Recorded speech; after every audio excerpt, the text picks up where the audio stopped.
Hello साथियों, आज के इस वीडियो में आप सभी को बहुत बहुत स्वागत है। सभी देशवासियों को नमो बुद्धाय, जय भीम, जय संविधान।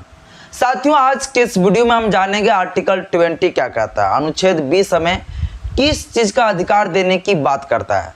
साथियों, बाबा साहेब डॉक्टर भीमराव अम्बेडकर जी हमें भारत का संविधान का भाग नंबर 3 में मौलिक अधिकार दिए हैं। मौलिक अधिकार यानी हमें जिंदगी जीने का अधिकार दिए हैं। बाबा साहब अम्बेडकर हमें ये मौलिक अधिकार नहीं देते थे। आज भी हमें जानवरों जैसा ट्रीट किए जाते हैं। आज भी हम लोग जानवरों की जैसा ज़िंदगी जीते साथियों। आज भी हम लोग गुलामों का ज़िंदगी जीते।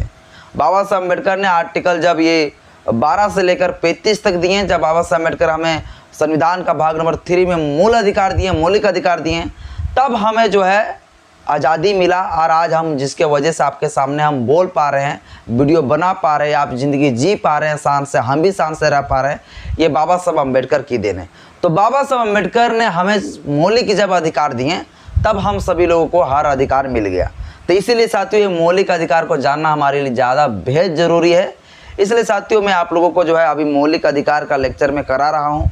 बाबा साहब अम्बेडकर जी साथियों हमें संविधान का भाग नंबर 3 में जो है कुल हमें 6 मौलिक अधिकार दिए हैं। 6 मौलिक अधिकार हमारा जो स्टार्ट होता है वो आर्टिकल 14 से स्टार्ट होता है, लेकिन हालांकि कुल मौलिक अधिकार में 12 से लेकर 35 तक आर्टिकल है। तो 12 क्या कहता है, 13 क्या कहता है, इसके ऊपर मैं ऑलरेडी वीडियो बना चुका हूँ। ये हमारा जो मौलिक अधिकार है, मौलिक अधिकार जो 6 मौलिक अधिकार है, उस 6 मौलिक अधिकार के अंदर जो है आर्टिकल 12 और 13 को नहीं रखा गया है। आर्टिकल 14 से साथियों 18 तक हमें जो है समता का अधिकार पढ़ने को मिलता है। समता का अधिकार यानी समानता का अधिकार। इस समता का अधिकार को समानता का भी अधिकार कह सकते हैं, तो बराबरी का भी अधिकार इसे आम बोलचाल भाषा में कह सकते हैं साथियों। तो समानता का अधिकार क्या कहता है, इसके ऊपर हम ऑलरेडी चर्चा कर चुके हैं। समानता का अधिकार हमें आर्टिकल 14 से लेकर आर्टिकल 18 तक पढ़ना पड़ता है। अगर आपको समानता का अधिकार जानना है तो आपको आर्टिकल 14 से लेकर आर्टिकल 18 के बीच में जितना मैं वीडियो बनाया हूँ सभी का मैं डिस्क्रिप्शन में लिंक दे दूंगा, वहाँ पे जाके देख सकते हैं, या तो प्ले लिस्ट बना हुआ है वहाँ पे जाके आप लोग देख सकते हैं, कोई दिक्कत नहीं है साथियों। आर्टिकल जो 19 होता है, आर्टिकल 19 से लेकर हमें 22 तक जो देखने को मिलेगा वो स्वतंत्रता का अधिकार दिए गए। 2 मौलिक अधिकार हो जाएगा, एक समानता का अधिकार, दूसरा जो है स्वतंत्रता का अधिकार। तो स्वतंत्रता का अधिकार साथियों मैं अभी करवा रहा हूँ। जिस स्वतंत्रता का अधिकार में आर्टिकल 19 से लेकर आर्टिकल 22 है, उसमें से आर्टिकल 19 क्या कहता है वो उसके बारे में हम ऑलरेडी चर्चा कर चुके हैं। इसके ऊपर हम वीडियो बना चुके हैं। अगर वो वीडियो नहीं देखेंगे तो वो भी वीडियो देख लीजिएगा, मैं उसका डिस्क्रिप्शन में लिंक दे दूंगा। आज साथियों हम समझेंगे मेनली आर्टिकल 20 क्या कहता है। अनुच्छेद 20 हमें किस चीज़ का अधिकार देने की बात करता है साथियों। वीडियो को स्टार्ट करने से पहले, मैं आपको अधिकार बताने से पहले मैं आप लोगों से अपील करता हूँ कि आप लोग जो है ना कमेंट में जय भीम इतना भयानक लिखिए, पूरा कमेंट बॉक्स पूरा भरना चाहिए जहाँ तक अंत होगा। जितने भी भाई लोग मेरा वीडियो देखेंगे सभी को जय भीम लिखना है, ताकि मनवादी जब आएंगे ना तो लगेगा भाई कि हाँ जय भीम वाला अब क्लास स्टार्ट हो चुका है, कि अम्बेडकर का संविधान के बारे में जानकारी देने वाला कोई योद्धा पैदा हो चुका है। क्योंकि ये सारे मनवाद लोग जो है जब संविधान को पढ़ाते थे तो खोल के नहीं पढ़ाते थे, यहाँ तक कि बाबा साहब अम्बेडकर का नाम भी नहीं लेते थे एक बार, और संविधान पढ़ा के ख़त्म कर देते थे। इसलिए साथियों एकदम पूरा धड़ाधड़ जो है कमेंट में जय भीम जरूर लिखिएगा। जय भीम लिखिए और वीडियो देखना तुरंत शुरुआत करिए। आप जय भीम लिखने के चक्कर में वीडियो पूरा मत छोड़ देना है, इसलिए जय भीम लिखिए, इसके बाद देखिए। अब चलिए साथियों हम वीडियो को स्टार्ट करते हैं। ये देखिए बाबा साहब अम्बेडकर का संविधान, ये संविधान को हम साथ में रखते हैं, चूँकि ये संविधान हमको ज़िंदगी जीने का अधिकार दिया है। इसलिए आप लोग भी इस संविधान को अपने पास रखिए। बार बार मैं जब वीडियो बनाता हूँ संविधान को लेकर तो इस किताब को मैं ज़रूर दिखाता हूँ। इसका मूल मकसद मेरा ये है ताकि आप लोग भी इस किताब को खरीदें और अपना घर में रखें। जिस प्रकार से रामायण महाभारत आप अपने घर में रखे होंगे बाई चांस, तो और नहीं रखे होंगे तो और अच्छी बात है, संविधान की जगह दीजिए। तो चलिए साथियों स्टार्ट करते हैं। आर्टिकल 20 क्या कहता है। आर्टिकल 20 साथियों यानी कि अनुच्छेद 20 मेनली कहता है अपराधों के लिए दोष सिद्ध करने का संरक्षण। मान लीजिए साथियों मेनली ये कहता है कि कोई व्यक्ति है, किसी व्यक्ति के ऊपर कोई आपराधिक मामले में कोई केस कर देता है, तो वैसे मामले में प्रोटेक्शन देता है, संरक्षण देता है कि कोई व्यक्ति आपके ऊपर खाली केस कर देगा तो आप दोषी नहीं कहला जाओगे, आप जो है अपराधी नहीं बन जाओगे। आपको सजा सिर्फ जो है आपके ऊपर शिकायत कर देने से जो है आपको जो है दोषी सिद्ध करके जेल में नहीं डाल देगा, सजा नहीं सुना देगा, खाली FIR कर देगा, खाली सिर्फ शिकायत कर देगा तो सजा नहीं हो जाएगा। यानी साथियों यहाँ पर जो है किसी भी व्यक्ति के ऊपर अगर केस हो गई है तो वैसे मामले में वो अपराधी होगा या नहीं होगा, वो दोषी होगा या नहीं होगा, इसमें साथियों संरक्षण देता है, एक शक्ति देता है, पावर देता है, हम लोगों को स्वतंत्रता का अधिकार देता है, हमें जानने का अधिकार देता है। क्या क्या इसमें अधिकार है साथियों, देखिए मेनली क्या कहता है आर्टिकल 20 का क्लोज 1 साथियों। क्लोज 1 में क्या कहा गया, क्लोज 1 में कहा गया अपराध के लिए दोष सिद्ध तब तक नहीं करेगा। यानी कोई भी व्यक्ति साथियों सिर्फ उसके ऊपर में, मान लीजिए आप कोई शख्स है, आप जो वीडियो देख रहे हैं या तो हम ही, मान लीजिए साथियों मेरे ऊपर कोई व्यक्ति झूठ मूठ का जो है या तो सच में जैसे भी हो मेरे ऊपर कोई शिकायत कर दिया, थाना चले गए, थाना में जाने के बाद बोला फलना जो है कीर्तिबोध का एक व्यक्ति है जो अम्बेडकरवाद का विचारधारा को फैलाता है और ये जो है ब्राह्मणों को धोते रहता है, तो चलो इसके ऊपर एक मुकदमा कर दो। अब मान लीजिए सपोज दैट साथियों इस प्रकार से जो है कोई मनुवादी लोग मेरे ऊपर एफआईआर करा देंगे, मेरे ऊपर कोई केस कर देंगे।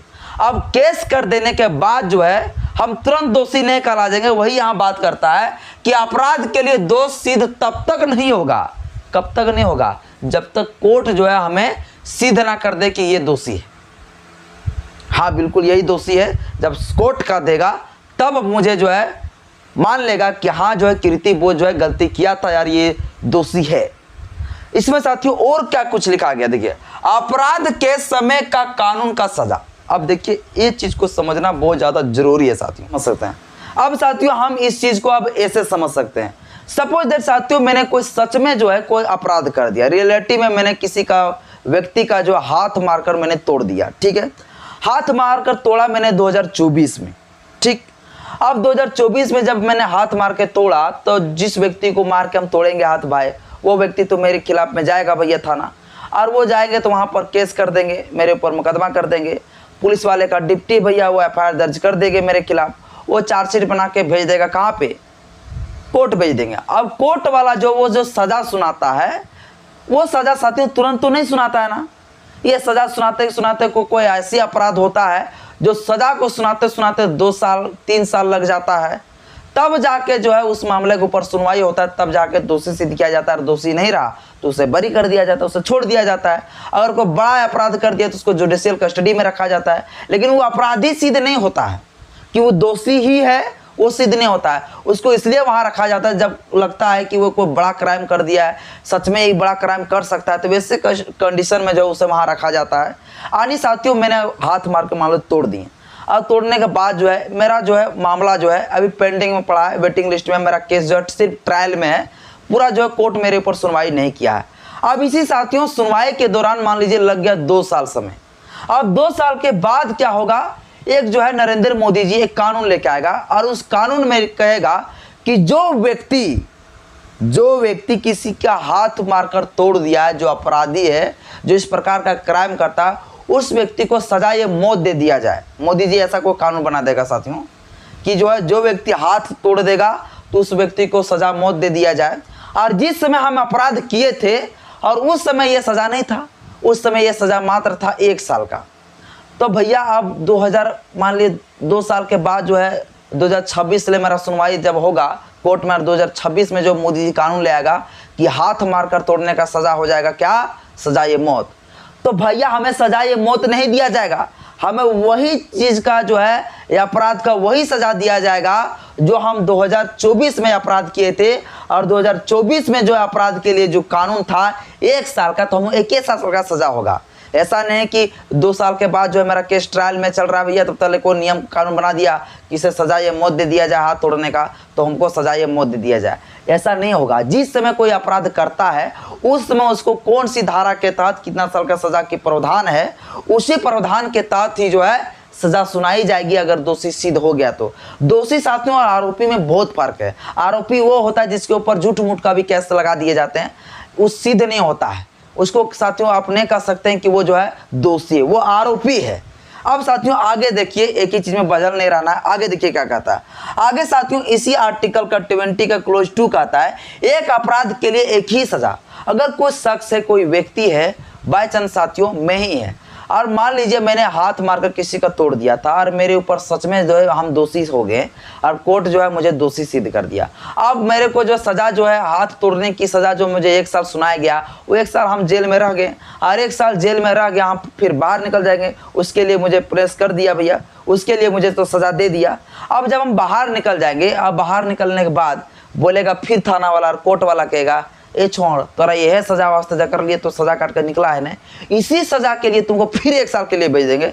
तो कभी जिंदगी में ऐसा नहीं होगा। ये है बाबा साहेब डॉक्टर भीमराव अम्बेडकर जी। बाबा साहेब अम्बेडकर ने कहा एक बार अगर उस व्यक्ति को जो है जो अपराध किया उसके लिए सजा दे दिया गया, पनिश कर दिया गया है, तो उसको दोबारा जो है उसी अपराध के लिए सजा नहीं दिया जाएगा। अब उसी अपराध के लिए आप कंफ्यूज यहाँ नहीं होना है। इसमें एक चीज कंफ्यूज होगा, बाय चांस साथियों मैं ही हूँ, ठीक है, और हम जो 2 व्यक्ति को मार दिए धड़ाधड़, इधरों मार दिए गोली उधरों मार दिए गोली भैया, तो जो व्यक्ति होगा या तो 2 व्यक्ति के ऊपर मान लीजिए किसी का हाथ तोड़ो, उसको भी हाथ तोड़ दिए, इसको भी हाथ तोड़ दिए मार के। अब ये 2 व्यक्ति जो होगा एक ही तो अपराध है भाई, अपराध क्या हाथ तोड़ने वाला ही। अब वो फलना व्यक्ति जब केस करेगा या फलना व्यक्ति जब केस करेगा तो 2 अपराध हो जाएगा, तो इसके लिए जो सजा बढ़ाई जाएगी। लेकिन यहाँ कहने का मतलब ये है कि एक अपराध के लिए एक ही व्यक्ति का अगर माचिस हम हाथ मार के तोड़े हैं, उसके लिए मुझे 1 साल का सजा दे दिया गया, तो उसी व्यक्ति के द्वारा जो FIR किए गए थे उसी मामले के तहत मुझे फिर से जो है जेल में सजा नहीं सुनाया जाएगा। ये साथियों मेनली ये कहता है कि एक अपराध का सजा काट लिए हैं तो उस अपराध के लिए दोबारा सजा नहीं होगा। आप पुलिस के सामने घूरिए, कोर्ट के सामने घूरिए, पूरा चिल्ला के कहिए हम अपराधी, तो ये गिरफ्तार नहीं करेगा, क्योंकि दोषी सिद्ध होवे नहीं किया है। क्योंकि साथियों आपको उस दोषी के लिए सजा दे चुका है, दोबारा सजा देने वाला नहीं। आगे देखिए क्या लिखा है इसी आर्टिकल 20 का साथियों क्लोज 3 में लिखा है, खुद के विरुद्ध गवाही नहीं दे सकता है। इसको साथियों हम ऐसे समझ सकते हैं, मान लीजिए मेरे खिलाफ में जो है कोई मुकदमा कर दिया गया है, ठीक है, मेरे खिलाफ में झूठ मूठ का कोई केस कर दिया।